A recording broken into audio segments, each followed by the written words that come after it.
Así que Shabbat Shalom a todos, Shabbat Shalom y Hag Sameach, porque esta noche es la séptima noche de panes sin levadura, que es un Shabbat, así que tenemos doble bendición esta noche. Dios es tan bueno que nos regala un Shabbat doble.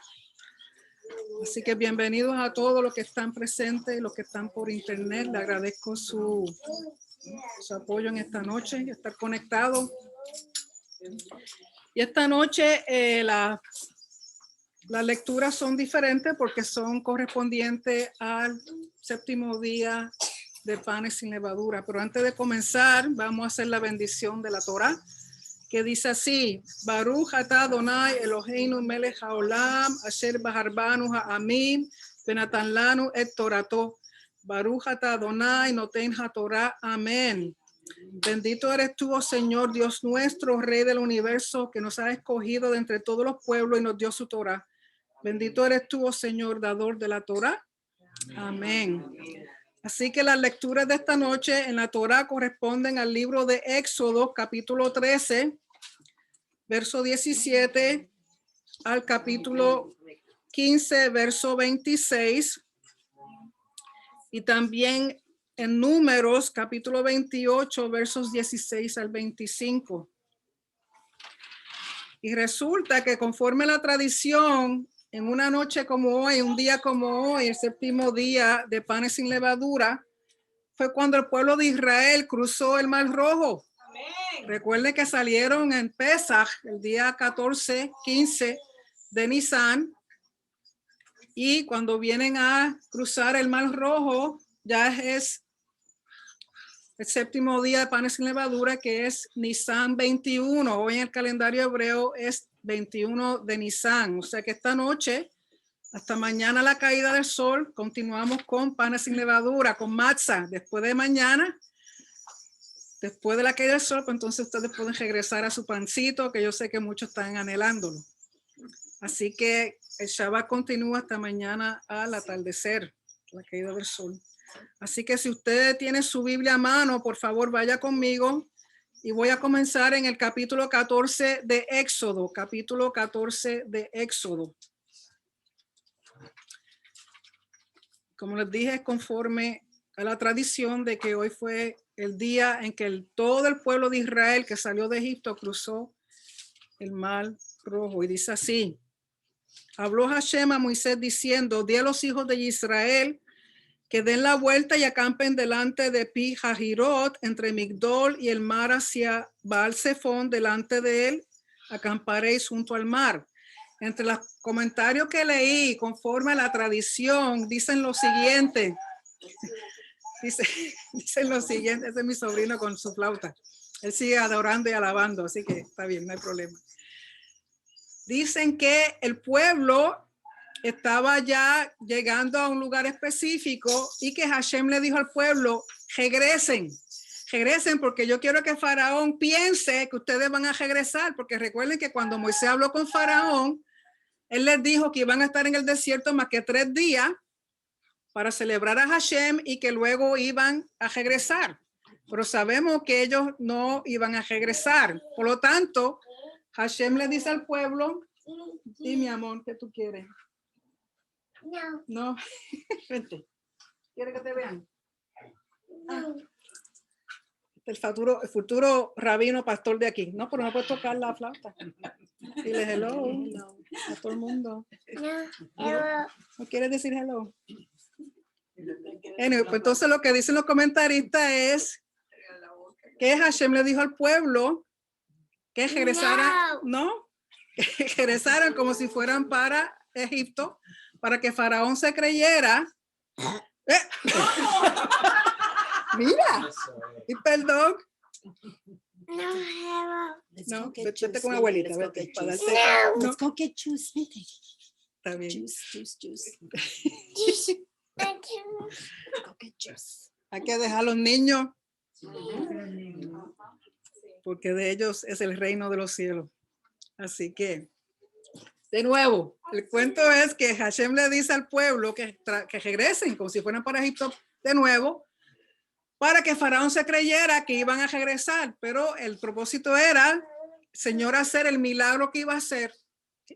Por lo tanto, ellos dan una vuelta como si fueran para atrás. ¿Qué resulta? Verso 3, porque Faraón dirá de los hijos de Israel, encerrados están en la tierra, el desierto los ha encerrado. Y yo endureceré el corazón de Faraón para que los siga y seré glorificado en Faraón y en todo su ejército y sabrán los egipcios que yo soy Hashem, y ellos lo hicieron así.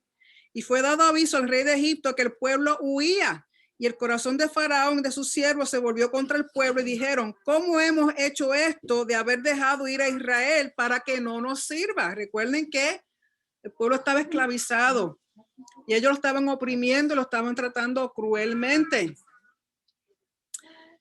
Éxodo 14, verso 6 dice, y unció su carro y tomó consigo su pueblo y tomó 600 carros escogidos y todos los carros de Egipto y los capitanes sobre ellos. Y endureció Hashem el corazón de Faraón, rey de Egipto, y él siguió a los hijos de Israel, pero los hijos de Israel habían salido con mano poderosa.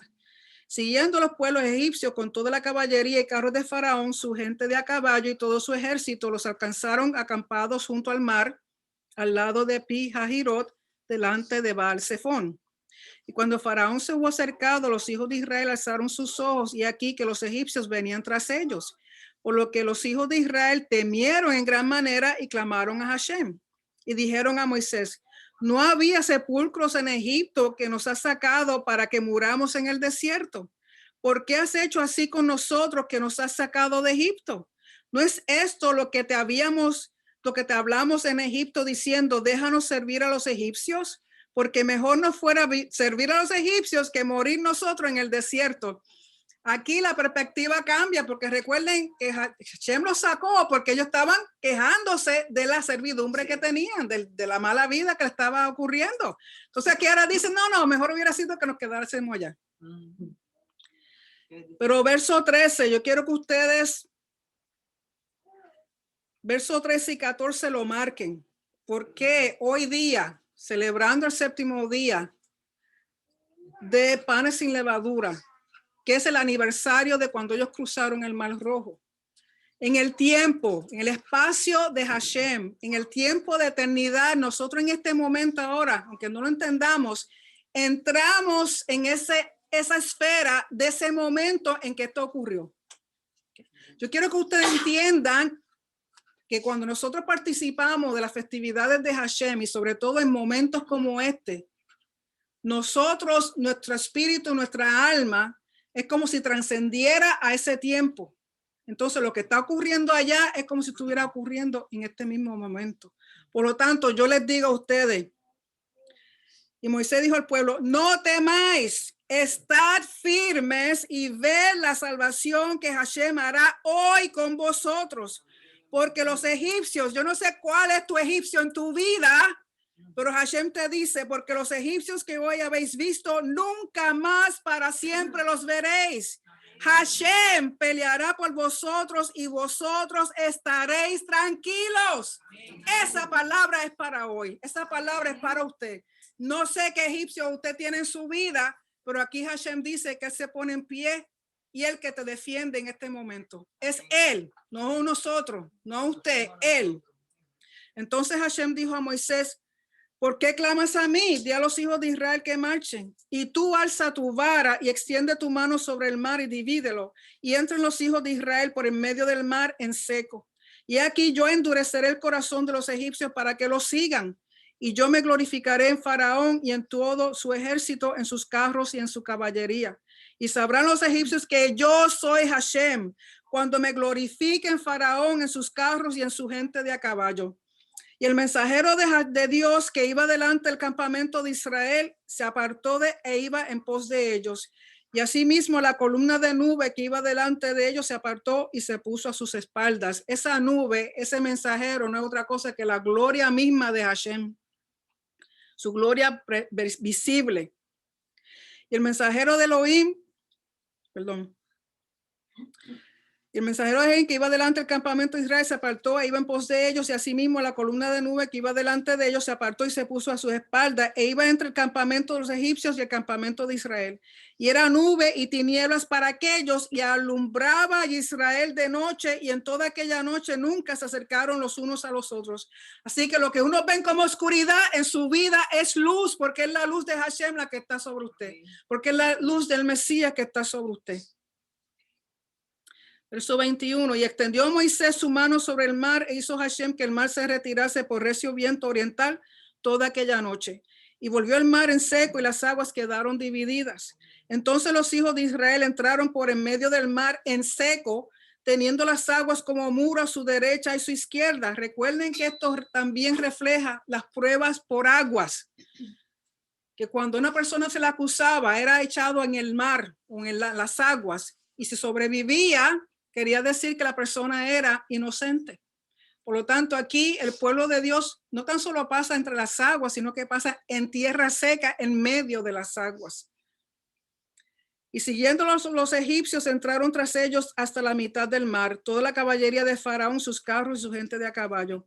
Aconteció a la vigilia de la mañana que Hashem miró el campamento de los egipcios desde la columna de fuego y nube y trastornó el campamento de los egipcios y quitó las ruedas de sus carros y los trastornó gravemente.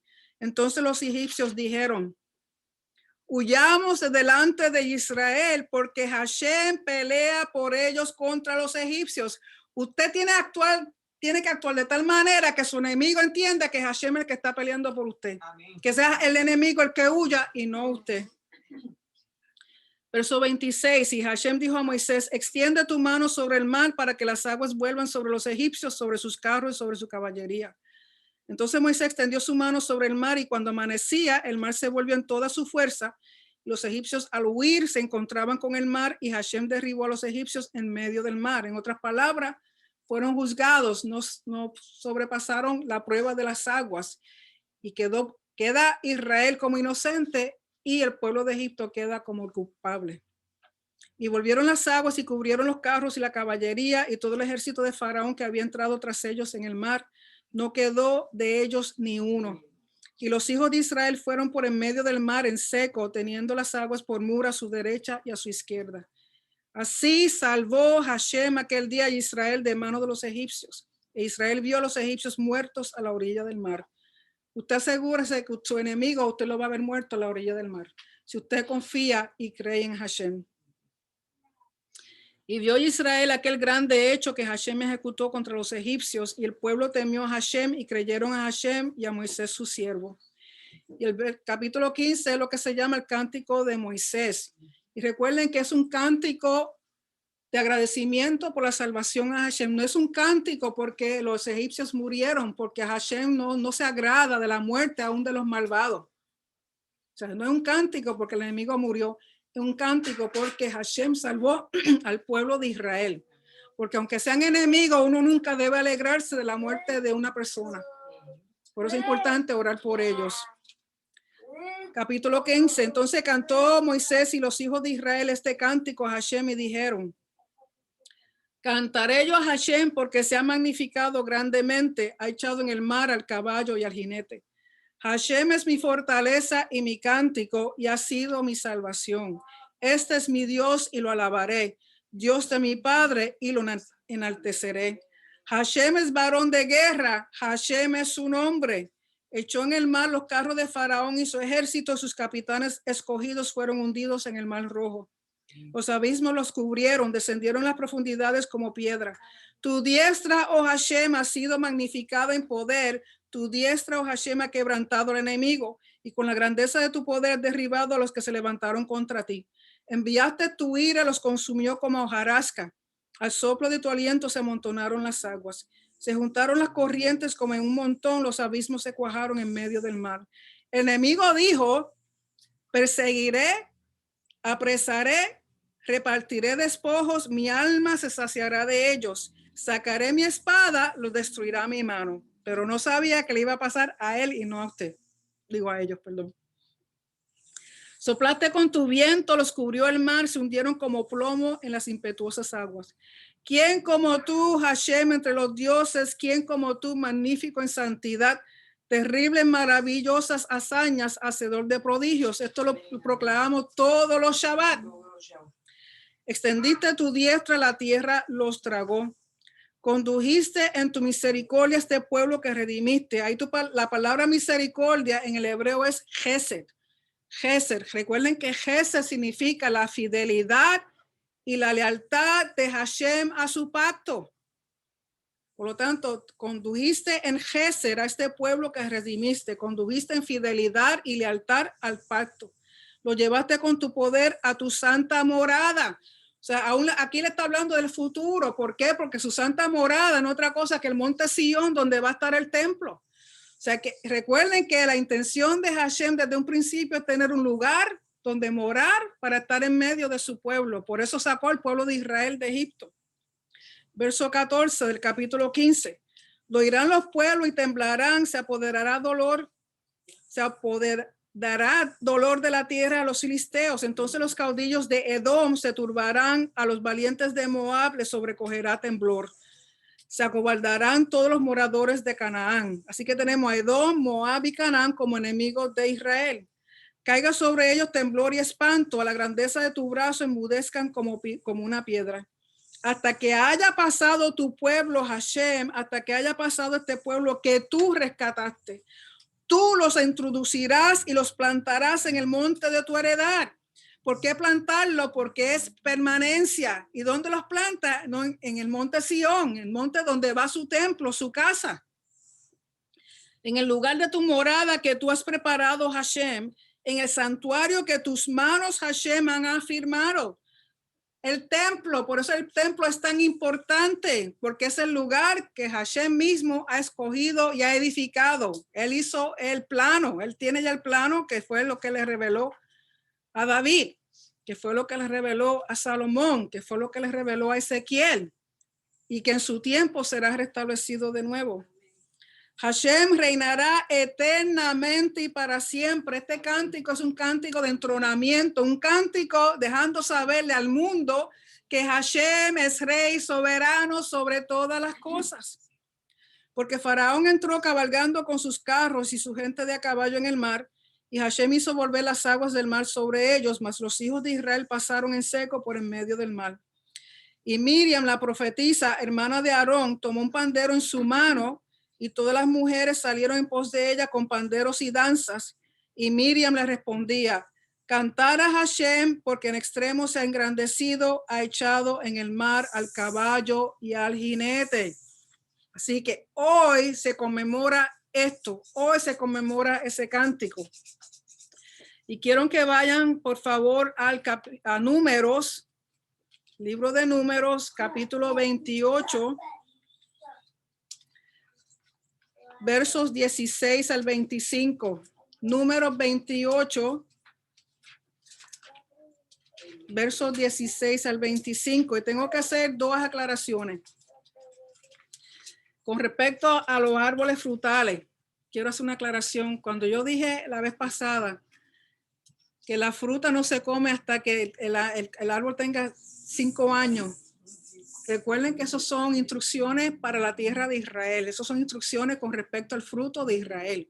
Por lo tanto, si usted tiene su palito de aguacate aquí en la Florida, no necesariamente tiene que seguir lo que dice aquí con respecto a los árboles, porque son instrucciones o reglas con respecto a la tierra de Israel. Pero si Hashem le dice eso con respecto a Israel, yo supongo y entiendo que una razón hay. Es como la circuncisión que se hace el 8º día al bebé. ¿Por qué? Aunque ellos no lo sabían, hoy día la ciencia deja saber que al 8º día los niveles de vitamina K es cuando más alto están en el ser humano. Por lo tanto, cuando se le hace la circuncisión al bebé, al 8º día va a tener mejor coagulación y va a tener mejor sanidad. O sea, no va a sangrar y va a sanar rápido. ¿Por qué? Porque tiene altos niveles de vitamina K que tienen que ver con coagulación.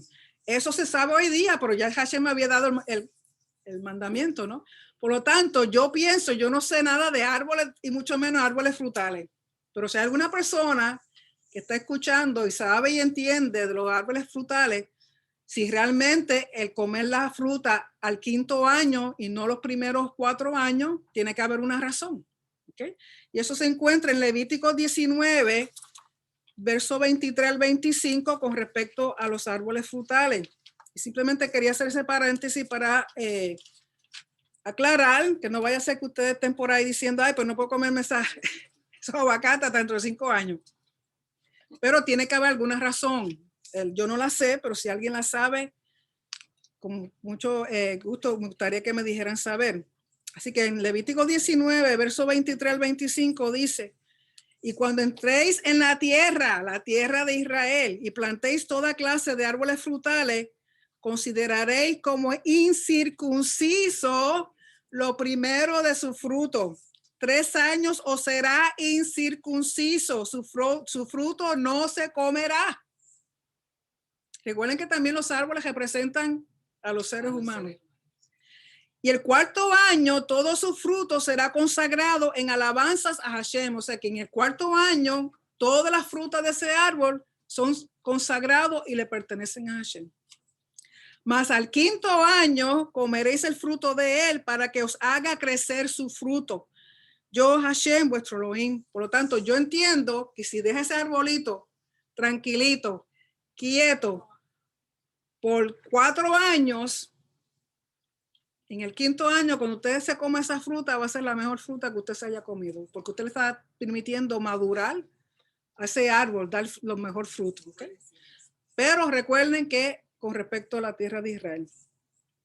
Y otra aclaración que quiero hacer es que la vez pasada yo dije que las primicias o primeros frutos no era un Shabbat. Y lo dije porque cuando lo leímos en Levítico 23 no menciona que es un Shabbat. Sin embargo, si van a números, vayan al libro de nuevo donde estábamos antes, números 28. En el verso 26, números 28, verso 26 dice, además el día de las primicias, cuando presentéis ofrenda nueva a Hashem en vuestra semana, tendréis santa convocación. Ninguna obra de siervo haréis. O sea que es un Shabbat. Yo había dicho que no era un Shabbat. Y en parte estoy bien y en parte estoy mal. Porque en Levítico, con respecto a las primicias, Dios no da una fecha. Recuerda que Pesaj, el 14, primer día de panes sin levadura es el 15. Pero el día de primicia no lo da. Lo que dice 16 de Nisan, el 16 fue instalado por los rabinos. Cuando digo los rabinos me estoy refiriendo al Sanedrín. Porque recuerden que al no haber templo, entonces asignaron un día específico para que todas las personas en ese día recuerden las primicias. Porque aquí dice que el día de las primicias, cuando presentéis, ¿por qué? Porque aquí se está presentando cebada. Y si usted tiene un pedacito de tierra con cebada y yo tengo otro pedacito de tierra con cebada, no necesariamente el fruto suyo y el mío van a madurar a la misma vez. Puede ser que madure el día 17, puede ser que madure el 18, puede ser que madure el 15. La cosa es que tan pronto ese fruto esté listo, es cuando usted lo lleva al templo. Y el día que usted lo lleva al templo, para usted ese día es un Shabbat.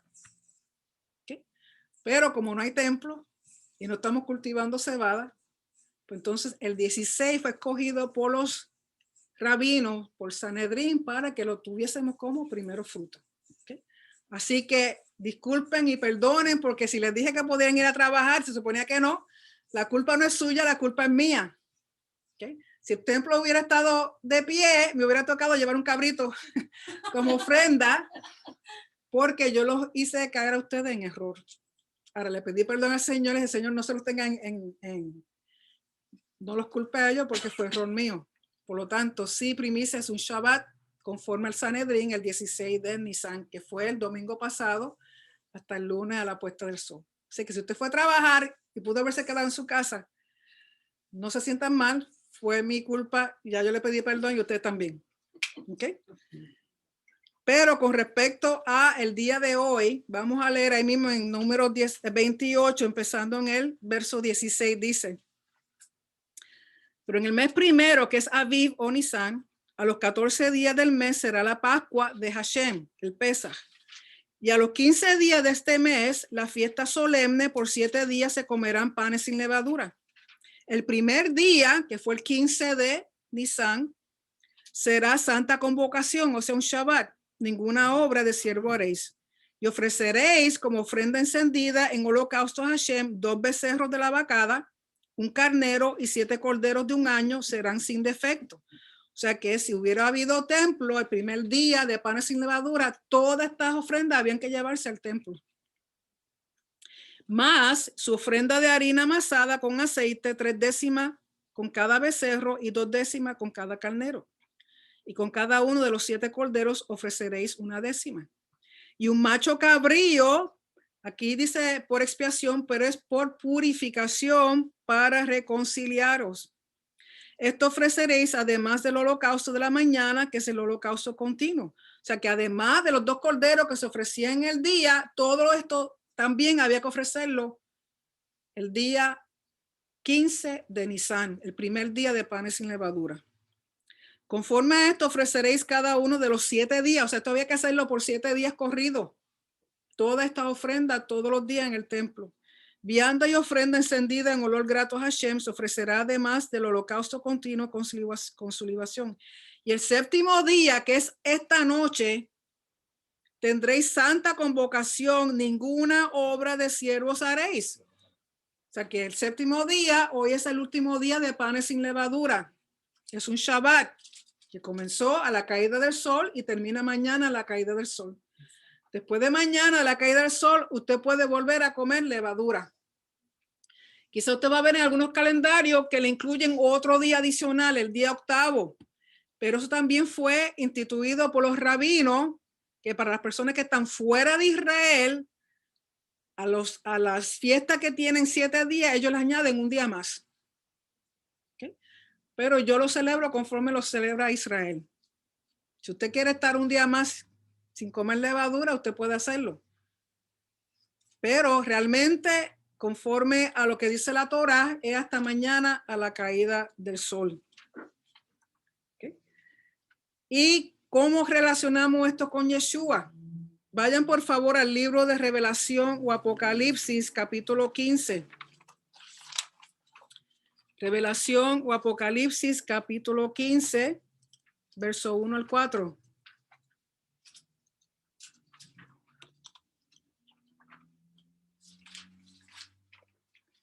Recuerden que acabamos de leer en Éxodo 15 el cántico de Moisés.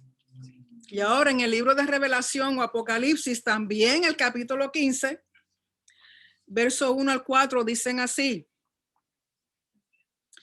vi en el cielo otra señal grande y admirable, 7 mensajeros que tenían las 7 plagas postreras, porque en ellas se consumaba la ira de Elohim. Vi también como un mar de vidrio mezclado con fuego, y no es que sea cristal, es que es tan transparente, tan puro, tan limpio que parece como si fuera vidrio. Mar de vidrio mezclado con fuego.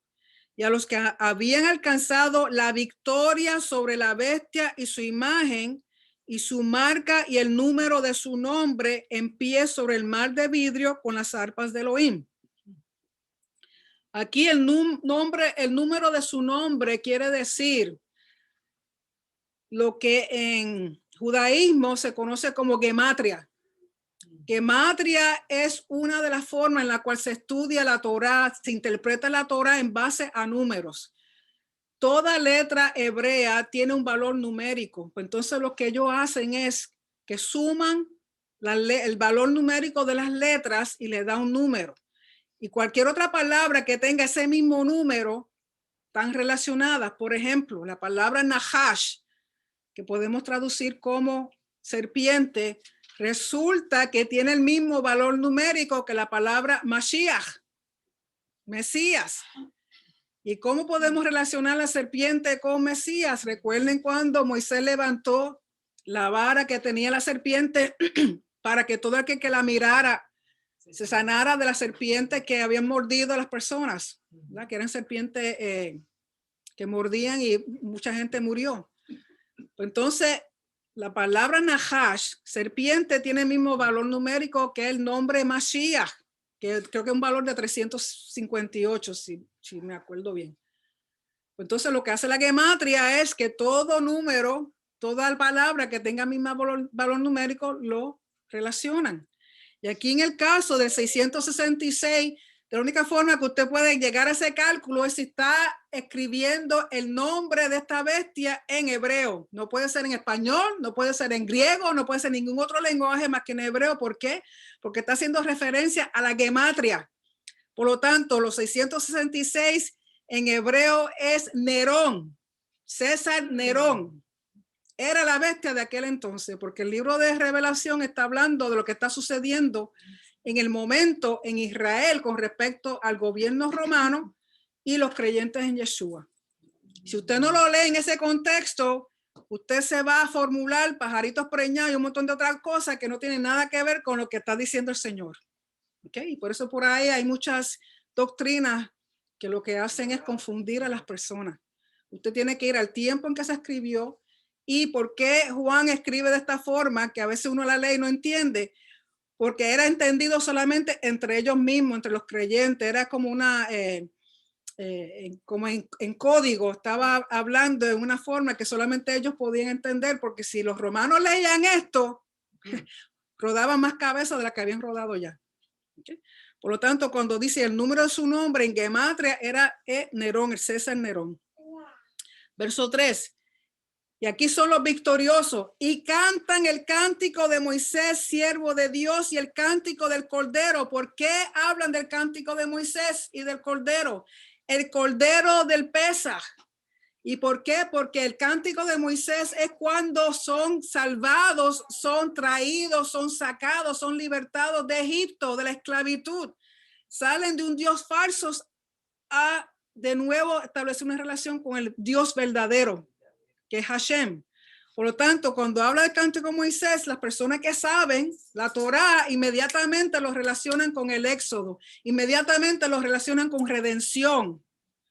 ¿Y por qué el Cordero? Porque es el Cordero del Pesaj. Recuerden que esto no es por pecado, es redención para traer de nuevo al pueblo al Padre, traer de nuevo al pueblo dándole identidad, traer de nuevo al pueblo a un pacto con Hashem. Y dicen, cántico el Cordero diciendo, grandes y maravillosas son tus obras, Señor Dios Todopoderoso. Justos y verdaderos son tus caminos, Rey de los santos. ¿Quién no te temerá, oh Señor, y glorificará tu nombre? Pues solo tú eres santo, por lo cual todas las naciones vendrán y te adorarán, porque tus juicios se han manifestado. Lo que te está dejando saber ahí, que esta es la redención final. Lo que comenzó en Egipto, aquí ha venido a tener finalidad. Aquí, por medio del Cordero de Yeshua, viene la finalidad de la redención que comenzó en el Éxodo. Por eso habla de Moisés. Si usted no sabe lo que pasó cuando salieron de Egipto, cruzaron el Mar Rojo y cantaron este cántico, usted no puede hacer la relación. Por lo tanto, si usted solamente lee más que el Nuevo Testamento y no sabe nada de lo que llaman el Antiguo, usted esto no le va a tener sentido. Porque el cántico de Moisés se encuentra en Éxodo 15. Por lo tanto, la relación es redención. Redención que comenzó en Egipto y la redención final que se obtiene a través de Yeshua. Y un día como hoy, muchos judíos se amanecen toda la noche estudiando la Torá, los profetas, los demás escritos, estudian también parte de la Mishnah, del Talmud, del Midrash y del Zohar. Están toda la noche estudiando. ¿Por qué? Porque ellos entienden que al estudiar la palabra, eso trae lo que se llama tikkun.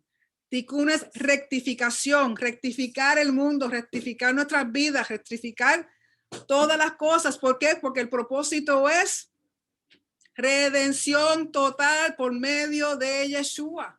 Y tenemos que ver la relación entre el Éxodo original y el Éxodo que Yeshua comenzó en el Calvario. Por lo tanto, es bien importante esta noche. Como les dije, Cuando uno celebra las fiestas, cuando uno celebra lo que Dios dice que hay que celebrar, uno entra en esa esfera y se conecta con esa primera vez que eso ocurrió. Y ese mismo poder, esa misma fe, esa misma milagro, todas esas cosas que ocurrieron en ese tiempo, también está presente para nosotros, a pesar de que ocurrió muchos miles de años atrás. Si usted cree y usted celebra, como Hashem dice que hay que celebrar sus tiempos, su moedim, conforme a su calendario, cuando nosotros celebramos, entramos también en esa esfera y la misma bendición que recibieron nuestros antepasados en aquel tiempo, la recibimos nosotros hoy. Por eso yo les digo que lo que leímos en Éxodo, de que Hashem es el varón de guerra, el que pelea por nosotros, el que va delante de nosotros, si usted lo cree, así será. ¿Okay? Así que con eso es lo único que quería hablar con respecto a esta noche, así que vamos a tomar un tiempito para preguntas.